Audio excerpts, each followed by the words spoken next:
صحابیات نے کیا کیا؟ پیارے نبی صلی اللہ علیہ وسلم کے پاس تشریف لائیں، کہنے لگی یا رسول اللہ غلبنا علیک الرجال، اے اللہ کے نبی آپ سے استفادے کے معاملے میں مرد ہم پر غالب آ گئے، ہمارا حق بھی وہ لے گئے، ہمارا حصہ بھی وہی لے گئے، ہمیں موقع نہیں ملتا کہ آپ سے بیٹھ کر پڑھیں، ہمیں موقع نہیں ملتا کہ ہم آپ سے بیٹھ کر سنیں، اے اللہ کے نبی ہمارے لیے بھی کوئی وقت ایسا دے دیجئے کہ ہم اپنی بات آپ سے کریں یا آپ سے ہمارے مسائل پوچھ سکیں۔ سبحان اللہ، صحابیات کا حدیث سیکھنے، دین سیکھنے، علم حاصل کرنے کا جذبہ کیسا تھا آپ اندازہ لگائیں۔ اللہ کے نبی صلی اللہ علیہ وسلم نے ان کی اس جذبے کی ہمت افزائی فرمائی۔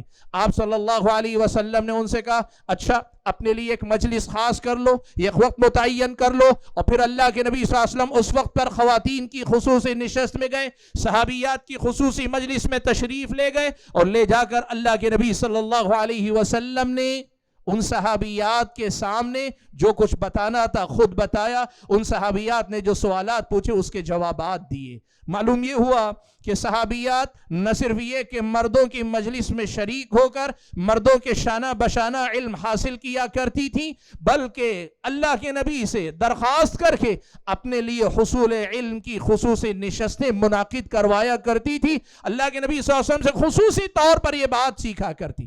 اتنا ہی نہیں، آپ جانتے ہیں اللہ کے نبی صلی اللہ علیہ وسلم نبی ہیں، پوری امت کے لیے نمونہ، پوری امت کے لیے رہبر، پوری امت کے لیے رہنما، آپ صلی اللہ علیہ وسلم اسوہ، آپ کے ذمے مردوں کی تعلیم و تربیت بھی ہے، اور آپ صلی اللہ علیہ وسلم کے ذمے خواتین کی بھی تعلیم و تربیت ہے۔ آپ دیکھو پیارے نبی صلی اللہ علیہ وسلم کی زندگی میں صحابیات آتی تھیں، اللہ کے نبی کے دروازے پہ حاضری دیا کرتی۔ کتنے واقعات آپ کو ملیں گے۔ حضرت عبداللہ ابن مسعود کی بیوی اللہ کے نبی صلی اللہ علیہ وسلم کے دروازے پہ آ کے کھڑی ہوتی، حضرت زینب نام ہے، اللہ کے نبی سے اجازت طلب کرتی۔ اللہ کے نبی پوچھتے ہیں کون سی زینب؟ کہا عبداللہ ابن مسعود کی بیوی۔ حضرت زینب گھر کے اندر تشریف لاتی، اللہ کے نبی سے یہ سوال پوچھتی ہیں، اللہ کے نبی میرے پاس مال ہے، میں مالدار ہوں، میرے شوہر عبداللہ ابن مسعود کے پاس مال نہیں ہے، اگر وہ محتاج ہو جائیں، اگر وہ فقیر یا مسکین ہو جائیں، میرے اپنے مال کی زکوٰۃ کیا میں اپنے شوہر کو دے سکتی ہوں؟ اللہ کے نبی صلی اللہ علیہ وسلم نے اجازت دی، کہا بالکل دے سکتی ہو، اپنی زکوٰۃ اپنے شوہر کو دے سکتی ہو۔ اللہ کے نبی صلی اللہ علیہ وسلم سے یہ مسائل ان صحابیات نے براہ راست سیکھے، اور سیکھ کر امت کے سامنے ان واقعات کو بیان کیا، یا امت کے سامنے ان احادیث کی نشر و اشاعت کا سبب بنی۔ کئی بار تو ایسے ہوا وہ خود حدیث کی راویہ نہ بنی، لیکن ان کے سوالوں نے اللہ کے نبی کی حدیث کی نشر و اشاعت میں بڑا اہم کردار ادا کیا۔ ایک حدیث، بڑی پیاری حدیث اور بڑی تربیت کرنے والی حدیث آپ کو اور مجھ کو اس سلسلے میں ملتی ہے۔ اللہ کے نبی صلی اللہ علیہ وسلم کی مجلس میں حضرت عائشہ فرماتی ہیں، یہ خاتون آئی، آ کر کہنے لگی اللہ کے نبی یہ ایک عورت اپنی ماہانہ مجبوری یا ماہواری سے فارغ ہوتی ہے تو وہ غسل کیسے کرے گی؟ نبی علیہ السلام نے اسے غسل کا طریقہ بتایا، اور غسل کا طریقہ بتانے کے بعد اللہ کے نبی صلی اللہ علیہ وسلم نے ایک ایسا مسئلہ بتایا کہ حیا اس کی تفصیل سے مانے ہمیں بھی ہے، اور اللہ کے نبی صلی اللہ علیہ وسلم بھی مسئلہ بیان کر رہے تھے تو پوری حیا کا لحاظ کرتے ہوئے آپ نے فرمایا چونکہ ایام سے ابھی خاتون فارغ ہوئی ہے تو خون کی بدبو کا کچھ اثر باقی ہو سکتا ہے۔ اللہ کے نبی صلی اللہ علیہ وسلم نے اس خاتون سے کہا کہ تھوڑے سے روئی کے اندر یا کسی کپڑے کے اندر خوشبو استعمال کر لینا۔ سبحان اللہ، سبحان اللہ۔ آپ یہ واقعہ حدیث میں پڑھیں، صحیح بخاری میں اور صحیح مسلم میں یہ واقعہ، صحیح بخاری میں معلقاً ایک حصہ اور باقی حصہ موصولاً، اور صحیح مسلم میں موصول روایت ہے۔ اللہ کے نبی صلی اللہ علیہ وسلم نے جب یہ مسئلہ بیان کیا، خاتون پوری وضاحت کے ساتھ سمجھنا چاہتی ہیں تاکہ مسئلہ سمجھنے میں غلطی نہ ہو اور آگے جا کے سمجھانے میں غلطی نہ ہو۔ اللہ کے نبی سے وہ سوال دہرا کر پوچھتی، اے اللہ کے نبی وہ جو خوشبو استعمال کرنے کا مسئلہ ہے اس کو ذرا اور کھول کر بیان کر دیجئے۔ اللہ کے نبی صلی اللہ علیہ وسلم نے کہا اللہ کی بندی میں نے جتنا بتا دیا ہے ویسے پاکی حاصل کر لو۔ سبحان اللہ۔ حضرت عائشہ فرماتی ہیں میری سمجھ میں بات آ گئی کہ اللہ کے نبی حیا کی وجہ سے مزید کچھ کہنا نہیں چاہتے، اس لیے میں نے اس عورت کو پکڑ کر اپنی طرف کھینچ لیا، اور اس کے بعد میں نے کہا جو بات تم مزید سمجھنا چاہتی ہو میں تمہیں سمجھا دوں گی، آؤ۔ اور اس کے بعد حضرت عائشہ نے اس خاتون کو مسئلہ سمجھایا، اور اس کے بعد حضرت عائشہ نے ایک بڑی پیاری بات کہی، کہا نعم النساء نساء انصار، انصار کی عورتیں بھی کیا خوب عورتیں ہیں، لم یمنعنہن الحیا من ان یتعلمن امور دینہن، حیا ان کے حصول علم کے راہ میں رکاوٹ نہ بن سکی۔ حیا ہے، حیا کے مارے وہ بولنا نہیں چاہتی، پوچھنا نہیں چاہتی، لیکن بات جب علم کی ہے، حدیث رسول سننے سنانے کی، سیکھنے سکھانے کی ہے، تو کہا حیا کے باوجود وہ کھل کر پوچھنا چاہتی۔ سبحان اللہ۔ بھائیو، اس حدیث کی روشنی میں کئی باتیں آپ کے سامنے کہی جا سکتی ہیں۔ بنیادی طور پہ یہ مسئلہ کہ صحابیات نے حتیٰ کہ ان دقیق مسائل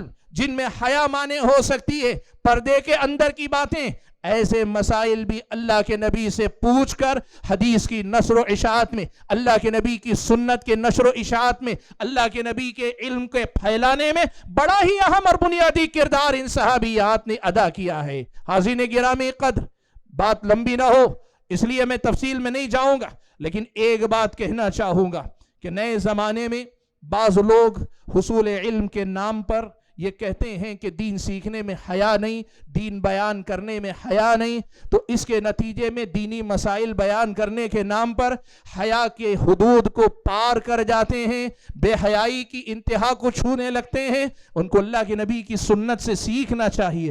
خاتون اپنا مسئلہ پوچھ رہی ہے، لیکن اللہ کے نبی مسئلہ سمجھا رہے ہیں، لیکن حیا کی اس حد میں باقی رہتے ہوئے سمجھا رہے ہیں۔ نہ ننگا پن ہے، نہ عریانیت ہے، نہ فحاشی ہے، نہ سننے والے کی طبیعت پہ گراں گزر رہا ہے، نہ سننے والے غلط نیت نہ لے، اس میں لذت لینے کا کوئی پہلو نکال سکتے ہیں۔ سیکھو ادب۔ اس صحابیہ کے واقعے نے حدیث سکھانے کا پیغام بھی دیا اور حدیث سکھانے کا سلیقہ بھی سکھایا، جو سلیقہ آج بہت سارے لوگوں کو سیکھنے کی ضرورت ہے۔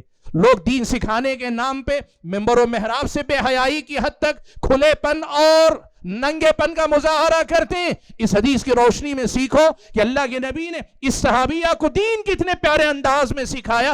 حیا کی حیا بھی باقی ہے، مسئلے کا مسئلہ بھی پورا ہو گیا۔ نہ حیا کے نام پر مسئلے میں کوتاہی، نہ مسئلے کی وضاحت کے نام پہ حیا کا پردہ چاک ہوتا ہے۔ یہی توازن اصل میں اسلام سکھاتا ہے۔ اور میں کہوں میرے عنوان سے جڑ کر، سبحان اللہ، اس صحابیہ نے اللہ کے نبی کے ساتھ اپنے اس مسئلے کے ذریعے یہ دونوں پہلو میرے اور آپ کے سامنے بڑی وضاحت کے ساتھ کھول کر رکھے۔ حاضرین گرامی قدر، آپ کو معلوم ہونا چاہیے صحابیات نے جو حدیث کی نشر و اشاعت میں کام کیا، ان میں ایک پہلو یہ بھی ہے کہ بعض مسائل ایسے ہیں شریعت کے کہ جن مسائل کے روایت کرنے والے یا جن مسائل کو اللہ کے نبی سے سیکھنے والی صرف خواتین ہی ہو پائیں، اور خواتین کے ذریعے ہی وہ مسئلہ امت تک پہنچا۔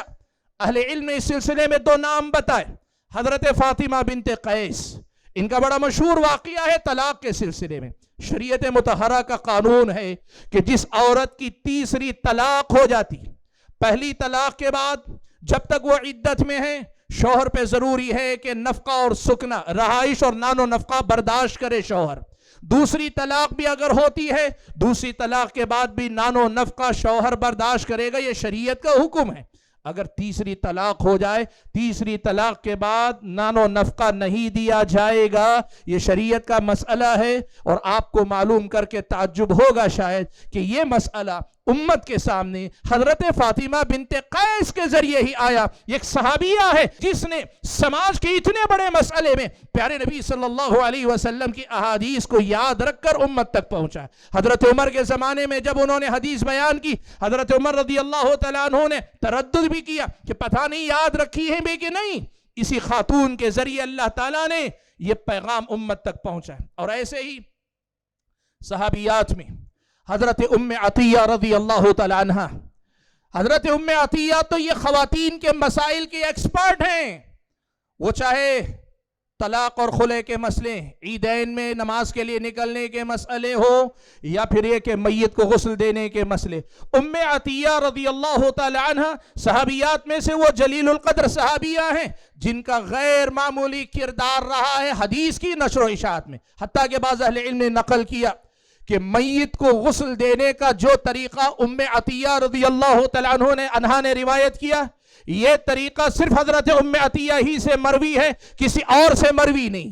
سبحان اللہ، صحابیات کی خدمات دیکھو، حدیث کی نشر و اشاعت میں حضرت ام عطیہ کی یہ پہچان بنی کہ غسل دینے کی بعض تفصیلات صرف حضرت ام عطیہ سے مروی ہیں، ام عطیہ کے علاوہ کسی اور صحابی سے غسل سے متعلق، تجہیز سے متعلق، تکفین سے متعلق بعض مسائل حضرت ام عطیہ کے علاوہ کسی اور سے ہم اور آپ کو نہیں ملتے۔ صحابیات کا یہ کردار ہے۔ حضرات گرامی، صحابیات نے پیارے نبی صلی اللہ علیہ وسلم کی یہ بات جب سنی، نظر اللہ امرأ سمع مقالتی، اللہ کے نبی نے فرمایا اللہ تعالیٰ اس بندے کو تر و تازہ رکھے جس نے میری بات سنی، میری حدیث سنی، میری سنت سنی، فحفظها، اسے یاد کیا، ووعاها، اسے محفوظ رکھا، واداها كما سمع، اور آگے بڑھ کر جیسے سنا تھا ویسے ہی دنیا والوں کے سامنے سنا دیا، اللہ تعالیٰ اسے تر و تازہ رکھے۔ شارحین نے لکھا اللہ تعالیٰ دنیا میں بھی تازگی عطا فرمائے گا، زندگی کو تر و تازہ رکھے گا، چہرے کو تر و تازہ رکھے گا، اور روز قیامت بھی اللہ تبارک و تعالیٰ یہی تازگی ان کو نصیب فرمائے گا۔ یہ فضیلت جب صحابیات نے سنی تو سننے کے بعد انہوں نے اپنے آپ کو اس سے محروم رکھنا گوارا نہیں کیا، اپنے استطاعت بھر جو کردار وہ ادا کر سکتی ہیں ادا کرتی رہیں۔ حاضرین گرامی قدر، میں آپ کو موضوع کے ایک بڑے اہم حصے کی طرف لے کر چلتا ہوں۔ صحابیات کے نام پر جب ہم بات کرتے ہیں، اس میں امہات المؤمنین، ازواج مطہرات، مومنوں کی مائیں، پیارے نبی صلی اللہ علیہ وسلم کی پاکیزہ بیویوں کا کردار غیر معمولی ہے۔ اللہ تبارک و تعالیٰ نے ان خواتین سے خطاب کرتے ہوئے قرآن میں یہ آیت نازل فرمائی تھی۔ اللہ نے کہا تھا وَاذْكُرْنَ مَا يُتْلَى فِي بُيُوتِكُنَّ مِنْ آيَاتِ اللَّهِ وَالْحِكْمَةِ، تم اپنے گھروں میں، تمہارے اپنے گھروں میں جو اللہ تعالیٰ کی قرآن کی آیتیں پڑھی جاتی ہیں وہ والحکمہ، اور سنت کی، حدیث کی جو باتیں تمہارے سامنے ہوتی ہیں ان کو لوگوں کے سامنے بیان کیا کرو۔ یوں سمجھو اللہ تبارک و تعالیٰ نے امہات المؤمنین، ازواج مطہرات کے اس منصب کی ایک ذمہ داری اللہ تعالیٰ نے ڈالی کہ تمہارا کام یہ ہے کہ نبی کی باتوں کو تم امت کے سامنے رکھو گے۔ حاضرین گرامی قدر، ہم اور آپ جانتے ہیں، مانتے ہیں، میرا اور آپ کا ایمان ہے پیارے نبی صلی اللہ علیہ وسلم، نبی امی صلی اللہ علیہ وسلم خاتم النبیین ہیں، خاتم المرسلین ہیں، آپ کے بعد نبوت کا کوئی سلسلہ آنے والا نہیں، اس لیے اللہ تعالیٰ نے آپ کی سیرت کو جامع سیرت بنایا۔ آپ صلی اللہ علیہ وسلم کی سیرت کی جزئیات کو، تفصیلات کو اللہ نے محفوظ کروایا۔ اللہ کے نبی کے ذریعے اللہ تعالیٰ نے صرف مجمل احکام نہیں، ہر مجمل حکم کی باریکیاں، تفصیلات محفوظ فرمائیں، مدون فرمائیں، تاکہ قیامت تک آنے والے انسانوں کی تمام دینی ضرورتوں کو پورا کرنے کی قابلیت اور صلاحیت اس ذخیرہ علم کے اندر باقی رہے۔ نبی کی سنت، نبی کی سیرت، نبی کی شخصیت، نبی کی تعلیمات، نبی کی ہدایت انسانیت کی مکمل رہنمائی کرنے کے لیے مفصل امت کے سامنے موجود رہے۔ ظاہر بات ہے اس نظر سے اگر آپ دیکھیں گے، نبی علیہ السلام کی زندگی مسجد میں بھی ہے، اللہ کے نبی کی زندگی بازار میں بھی، اللہ کے نبی کی زندگی سفر میں بھی، اللہ کے نبی کی زندگی باہر بھی ہے۔ تو زندگی کا ایک بہت بڑا باب، بہت بڑا میدان گھر کے اندر بھی تو ہے، گھر کی چہار دیواری کے اندر بھی تو نبی کا اپنا کردار ہے۔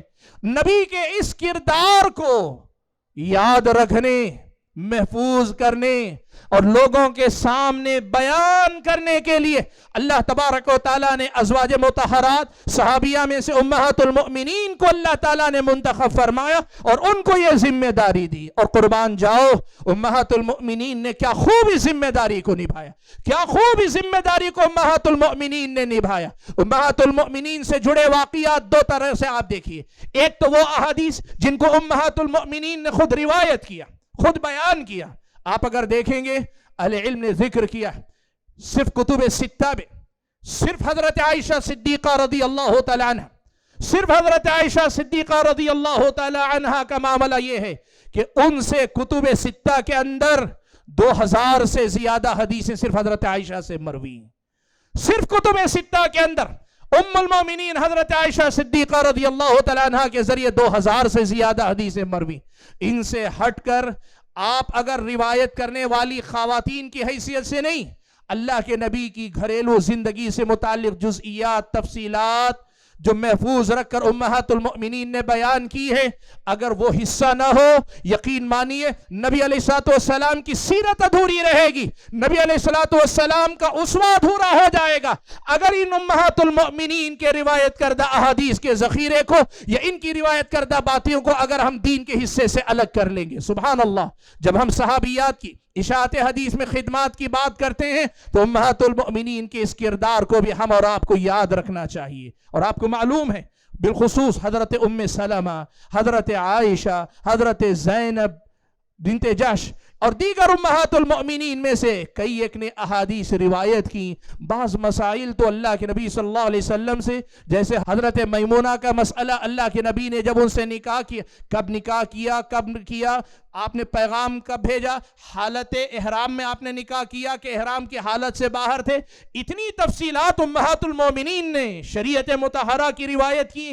احادیث اتنی ان سب کے بارے میں روایت کی ہیں کہ امہات المؤمنین کا کردار بڑا تابناک ہے، بڑا روشن ہے. حدیث کی اشاعت میں بڑا غیر معمولی کام امہات المؤمنین نے بھی انجام دیا. بالخصوص مائی عائشہ صدیقہ رضی اللہ تعالی عنہ اللہ کی نبی کی زندگی کے بعد تقریباً پورے 50 سال تک اس دنیا میں رہی. تقریباً 50 سال باحیات رہی، تھوڑا کم 48 سال لگ بھگ حضرت عائشہ باحیات رہی اس دنیا کے اندر. آپ کو معلوم ہے اس پورے 50 سال نصف صدی میں مائی عائشہ صدیقہ رضی اللہ تعالیٰ عنہ نہ صرف حدیث کی راویہ تھی بلکہ 2 احادیث دوسرے روایت کیا کرتے تھے. ان احادیث کا معنی و مطلب صحیح انداز سے پڑھانا سمجھانا یہ مائی عائشہ صدیقہ رضی اللہ تعالیٰ عنہ کا ترہ امتیاز تھا.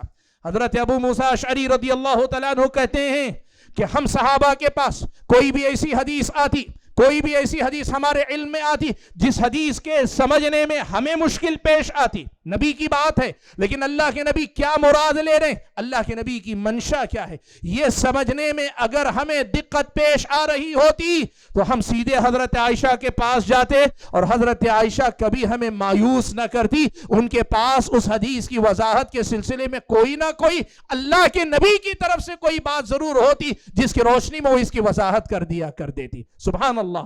یہ گواہیاں صحابہ کی صحابیات کے حق میں، یہ گواہیاں حضرات صحابہ کی امہات المؤمنین کے بارے میں، ازواج مطہرات کے بارے میں بتاتی ہیں کہ ان صحابیات کا کردار کتنا غیر معمولی رہا ہے. حاضرین گرامی قدر، آپ دیکھو صلح حدیبیہ کا موقع، اللہ کے نبی صلی اللہ علیہ وسلم عمرے کے مقصد سے نکلے، دشمنوں نے روک لیا، مکہ ابھی کفار کے قبضے میں، مشرکین مکہ نے روک لیا، صلح ہو گئی.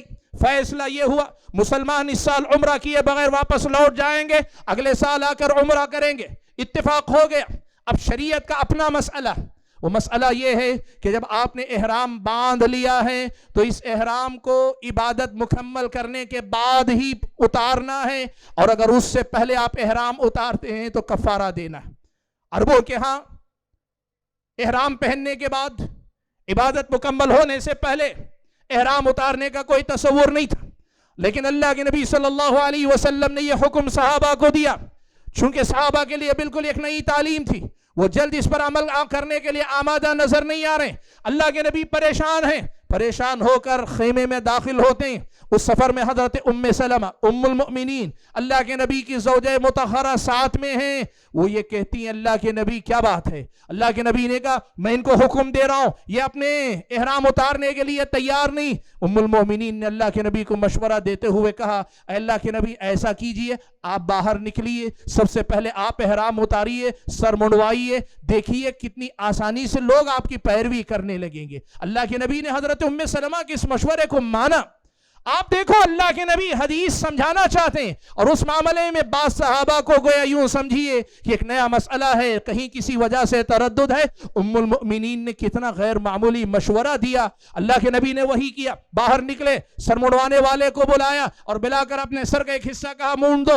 صحابہ نے جب دیکھا اللہ کے نبی خود کر رہے، ان کو سمجھ میں آ گیا یہ ایسا کوئی مسئلہ نہیں کہ اللہ کے نبی ہم کو رخصت دے رہے ہیں، خود عزیمت پہ عمل کر رہے، نہیں، خود اللہ کے نبی اپنا سر منڈوا رہے ہیں، آپ خود احرام سے باہر نکل رہے ہیں، ہمیں بھی نکلنا چاہیے. سارے صحابہ پے در پے اپنا سر مڑانے احرام سے باہر نکلنے لگے. بھائیو دیکھو صحابیات کا کتنا اہم کردار، ام المؤمنین کا کتنا اہم کردار اللہ کے نبی کی اس حدیث کو صحابہ کے ذہنوں میں اتارنے کے سلسلے میں ہم اور آپ کو نظر آتا ہے. حاضرین گرامی قدر، میں نے جیسے کہا کوشش میں نے کی کہ کچھ واقعاتی شواہد صرف آپ کے سامنے ذکر کرو، ورنہ حدیث کے سیکھنے سکھانے کے سلسلے میں بالخصوص جو صحابیات اور امہات المؤمنین کے واقعات ہیں، بہت سارے واقعات ہیں، میں ان سارے واقعات کا تذکرہ نہیں کرنا چاہتا. اپنی گفتگو کو سمیٹنے سے پہلے ایک بڑا اہم پیغام آپ کو دینا چاہتا ہوں. یہ جو واقعات یا جو بنیادیں میں نے آپ کے سامنے ذکر کی، ان بنیادوں کی روشنی میں کچھ باتوں کو ہم اور آپ کو سمجھنا چاہیے،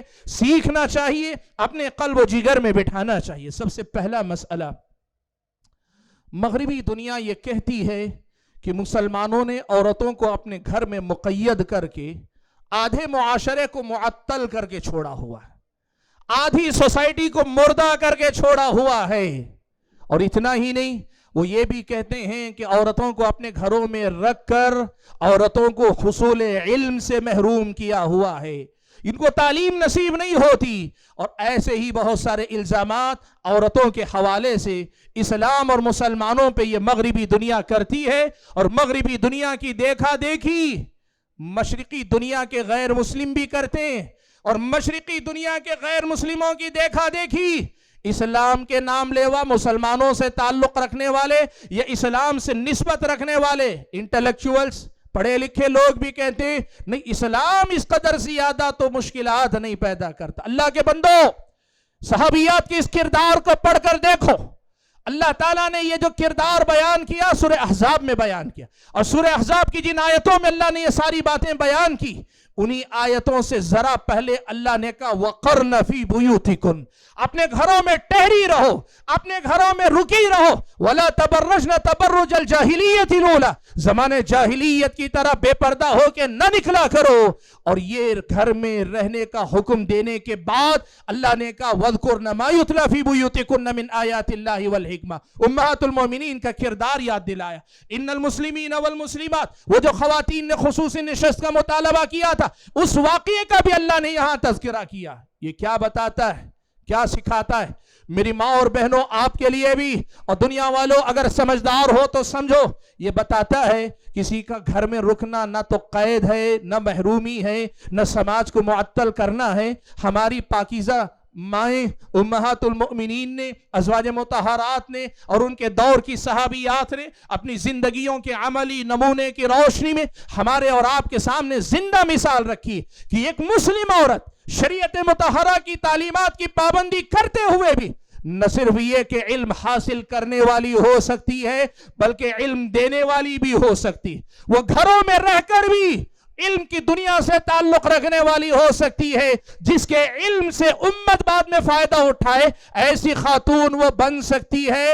شرط یہ ہے کہ ان صحابیات کے زندگیوں کے عملی نمونوں کو بکثرت پڑھا کرو، بکثرت سنا کرو، بکثرت سنایا کرو. جب یہ پڑھیں گے تب آپ کی سمجھ میں آئے گا کہ ان صحابیات نے اپنی زندگی میں کیسا پیغام میرے اور آپ کے لیے اپنے پیچھے چھوڑا ہے.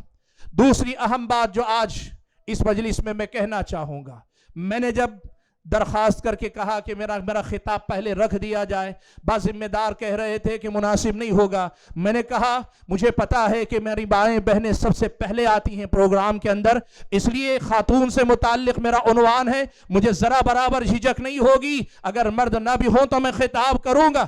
آپ نے دیکھا میری خوشی کی انتہا نہ رہی. میری تقریر سے پہلے یہ خوشخبریاں آ رہی تھی کہ جو مقام ان کے لیے خاص کیا گیا ہے وہ ناکافی ہو رہا ہے. یہ بتاتا ہے کہ ہماری ماں اور بہنوں کے ایمان میں آج بھی وہ تازگی ہے، آج بھی الحمدللہ جذبہ ہے. لیکن میری ماں اور بہنوں، ذرا علم حاصل کرنے والی بنو. دین صرف شوق کا نام نہیں، دین شوق کے ساتھ سیکھنے کا نام ہے، پڑھنے پڑھانے کا نام ہے. صحابیات جس طرح پڑھا کرتی تھیں، سیکھا کرتی تھیں، اپنی درمیان صحابیات کے نمونوں کو زندہ کرو. سننے والی سے زیادہ سیکھنے سکھانے والی مائیں اور بہنیں بنو. تمہارے جذبے کو سلام کہ تم نے دنیا کے سامنے یہ منوایا. ان مردوں سے زیادہ دین کے معاملے میں تمہارے اندر جذبہ تھا اور ہے، ماضی میں بھی اور آج بھی. لیکن یہ بھی ہونا چاہیے حصول علم کے باب میں بھی تمہاری راہ تمہیں اپنے لیے آسان کرنی ہوگی. اور اگر آپ کو لگتا ہے گھر میں رکھ کے ہم زیادہ نہیں سیکھ سکتی تو پھر صحابیات کی سیرتیں پڑھو، گھر میں رہ کر بہت کچھ آپ سیکھ سکتی. اور تیسری اہم بات جو میں آپ کے سامنے ذکر کرنا چاہوں گا، بڑی اہم بات. مجھے پتا ہے کہ اس بستی کے اندر، اور ایسے ہی نہیں اطراف و اکناف کے بہت سارے بستیوں کے اندر، الحمدللہ بالخصوص جنوبی ہندوستان کے اندر، اب تو شمال میں بھی میں نے دیکھا ہے، لڑکیوں کے تعلیمی ادارے بہت سارے کھل رہے ہیں. اب تو یہ صورتحال ہے، ہمیں ڈر یہ ہونے لگا ہے کہیں ایسا نہ ہو کہ لڑکیاں بہت اچھا پڑھ لکھ لے جائیں اور پڑھی لکھی لڑکیوں کے لیے لڑکے مناسب پڑھے لکھے نہ ملے تو یہ خود بھی سماج کا مسئلہ ہو سکتا ہے. الحمدللہ ہماری لڑکیاں، ہماری بہنیں، ہمارے گھروں کی بچیاں پڑھ رہی ہیں، بہت بڑا خیر ہے جو پھیل رہا ہے. لیکن میری ماں اور بہنوں اور سماج کی بچیوں، ایک بات بڑی ذمہ داری سے کہتا ہوں، تمہیں پڑھا کر بھیجا جاتا ہے، تم اپنے گھروں میں آ کر یا تو اس قدر بندھ جاتی ہو یا پھر اس قدر غافل ہو جاتی ہو کہ تمہارا علم تمہیں تک رہ جاتا ہے، وہ امت کے افراد تک نہیں پہنچ پاتا. تم اپنے گھر کے افراد کو بھی پڑھانے میں جھجک محسوس کرتی ہو. اگر تمہارا علم صرف تمہاری ذات تک رہ جائے تو تم نے تعلیم کے مقصد کو ادھورا سمجھا، تم نے ابھی تعلیم کے مقصد کو پورا نہیں کیا ہے.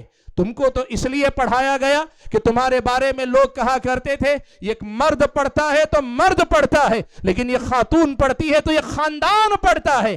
ہم تو یہ دیکھنا چاہتے ہیں کسی بستی میں ایک عالم کا جو کردار ہو سکتا ہے اس سے کہیں زیادہ ایک معلمہ کا، ایک مربیہ کا کردار ہونا چاہیے. ہماری اور آپ کی جو یہ مائیں بہنیں، ان ماں اور بہنوں کو صحابیات کے اس کردار کو یاد رکھنا چاہیے. وہ اپنے گھروں میں رہ کر بھی کس قدر زیادہ علم کی نشر و اشاعت میں حصہ لیتے تھی. میری ماں اور بہنوں جنہوں نے مدرسوں سے استفادہ کیا، جنہوں نے علمی مجلسوں سے فائدہ اٹھایا ہے، صحابیات کی اس کردار کو یاد رکھتے ہوئے علم کو عام کرو، خواتین میں صحیح عقیدے کو عام کرو. دیکھو جس معاشرے کے مرد قبول اسلام یا قبول توحید سے جھجکتے نا، اس سماج کی عورتیں توحید قبول کر کے توحید کو مضبوطی عطا کرتے. تاریخ اسلام اس کی گواہی دیتی ہے. میں آپ خواتین کو اس بات کی دعوت دیتا ہوں، آپ میری بہنیں اپنے اپنے گھر میں بیٹھ کر بھی اگر آپ توحید پڑھانے لگیں گی، آپ اگر طہارت کے بنیادی مسائل پڑھائیں گی، آپ سنت کی بنیادی باتیں پڑھانے لگیں گی، مردوں سے وہ کام نہیں ہو پائے گا جو کام آپ کر پائیں گی. شرط یہ ہے کہ آپ آگے بڑھ کے کام کریں. اور یہ آخری بات کہہ کر میں اپنی بات ختم کر لوں گا. یہ آخری بات یہ ہے کہ دیکھو عام طور پر آپ بہنوں کو غلط فہمی ہے کہ کام وہی خاتون یا لڑکی یا وہی طالبہ، عالمہ، معلمہ کر سکتی ہے جسے مولانا کی طرح تقریر زوردار کرنی آتی ہو. میرا اپنا تو ماننا ہے کہ تقریر کرنا عورت کا فن ہے ہی نہیں.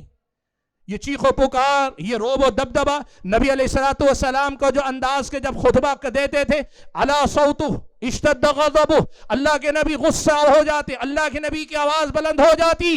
یہ مردوں کو تو زیب دیتا ہے، عورتوں کا یہ کام نہیں. اس لیے میرا اپنا ماننا یہ ہے کہ تقریر کرنا یہ مردوں کا فن ہے. ہاں عورتوں کا کام ہے تعلیم کا، تربیت کا، بیٹھ کر پڑھانے کا، اپنے حلقے کے اندر بیٹھ کر سکھانے کا. آپ بہت دور دور تک سفر کر کے مت جائیں، لیکن آپ کی اپنی گلی تک آپ کی روشنی پہنچے، آپ کی بستی تک کم سے کم محدود رہے. شیخ البانی رحمت اللہ علیہ نے تو وہ جو خواتین بستی بستی گھومتی رہتی ہیں اپنے گھر کی ذمہ داریوں سے غافل، یا مردوں کے کام پر عورتوں کا کام غالب آ جائے، اسے تو اس زمانے کی بدعت تک کہا شیخ البانی نے. لیکن وہیں شیخ البانی نے یہ ضرور کہا کہ خواتین کو چاہیے کہ وہ اپنے گھروں میں یا اپنی خاص نشستوں میں یا عورتوں کی خصوصی مجلس جس میں وہ بیٹھ کر پڑھائیں، سکھائیں، لوگوں کی تربیت دیں، یہ کام کرتے رہنا چاہیے۔ میری بھائیو بہنوں، میں آپ سے کہنا یہ چاہتا ہوں، ضروری نہیں کہ آپ کو تقریر کرنا آتا ہو، یہ کافی ہے کہ آپ صحیح تلفظ کے ساتھ قرآن پڑھا دیں، یہ کافی ہے کہ آپ موٹی موٹی زبان میں توحید کا معنی سمجھا دیں، یہ کافی ہے کہ آپ ان کی اپنی زبان میں طہارت کے مسائل سکھا دیں، یہ کافی ہے کہ نبی کی سنت آپ نے جو سیکھی ہے اپنے الفاظ میں، اپنے انداز میں، اپنی سطح پر، بلکہ سامعات کی سطح پہ اتر کے آپ ان کو موٹے موٹے انداز میں سکھا دیں، یہ کافی ہے۔